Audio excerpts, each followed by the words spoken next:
Thanks, Theo. It's really great to be here with you all to mark International Women's Day, one of the most important and one of my favourite days of the year. And thank you very much to our hosts and to my fellow speakers.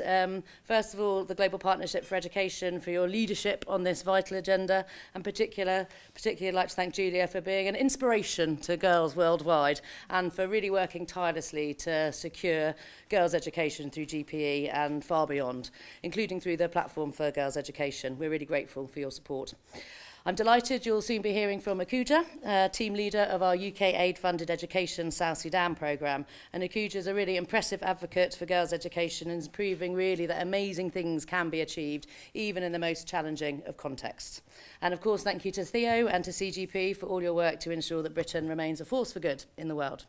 And what better issue to have on the agenda today than girls' education? And this really is a top priority for our Prime Minister. He tells me every time he sees me.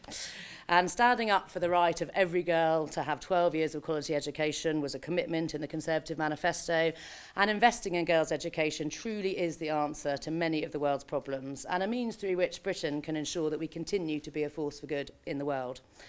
Girls' education is first and foremost a right, and as Libby said, that's being denied at the moment to around 130 million girls out of school worldwide, with girls 1.5 times more likely to never set a foot in a classroom than boys. And even for girls who are in school, the quality of their education is often really not good enough. And they face gender discrimination, from teacher recruitment to the curriculum they're taught to the high levels of violence they may face in school, on the way to school. And that really is an injustice and a huge motivation to us all to set things right. And of course, as Julia so convincingly set out, girls' education matters beyond every individual girl. It really is the key to prosperity, allowing everyone, not just half of us, to contribute to a prosperous, to a progressive, to a healthy society. And those facts speak for themselves. We've heard some more earlier today, but I'll add some more in there. Children whose mothers can read are 50% more likely to be vaccinated and 50% more likely to live past the age of 5. And girls' education really does help reduce early marriage and teenage pregnancy.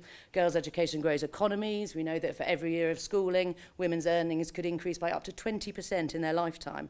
And we know that girls' education has a really significant impact on peace across the world and one of the best climate change prevention investments. So put simply, girls' education is a critical driver of ending poverty worldwide, and it really is one of the best investments we can make and a key enabler to all of the Sustainable Development Goals. And with just a decade to go to meet those targets, and they are challenging targets, supporting girls into education really is more important than ever. And we can be proud as the UK what we've done so far. Between 2015 and 2019, the UK supported 14.8 million children to gain a decent education. And since last July, the Prime Minister has announced over £500 million of UK aid to support nearly 13 million of the world's poorest children to go to school. And that includes reaching the most marginalised, such as girls and those living in conflict zones like the Sahel. And the UK's flagship Girls' Education Challenge is now supporting up to 1.5 million girls across 17 countries.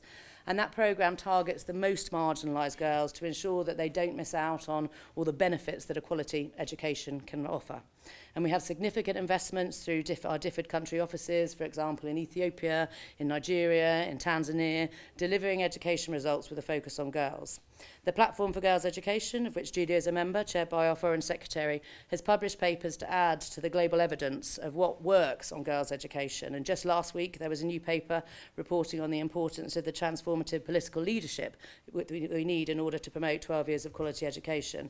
And we will continue to push action on girls' education even further. We're leading the way internationally, leveraging our position as top donor to GPE, and Education Cannot Wait to really ensure that we deliver for those most marginalised girls.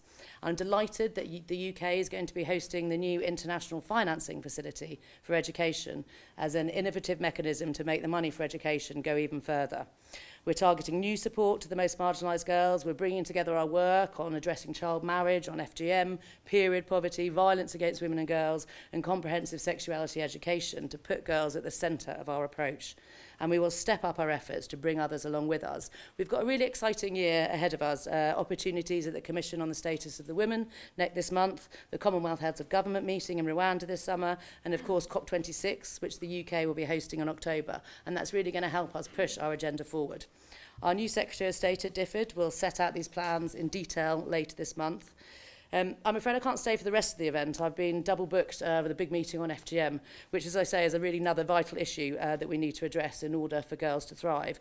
But I will leave you with this assurance that this government and myself personally are incredibly committed to this agenda. We really can make a huge difference if we prioritise girls' education, and that is what we are doing. Julia, like you, we are hungry to do more, and we cannot and must not leave any girl behind, and we look forward to working with all of you to achieve our goal of giving every girl 12 years of quality education. Thank you.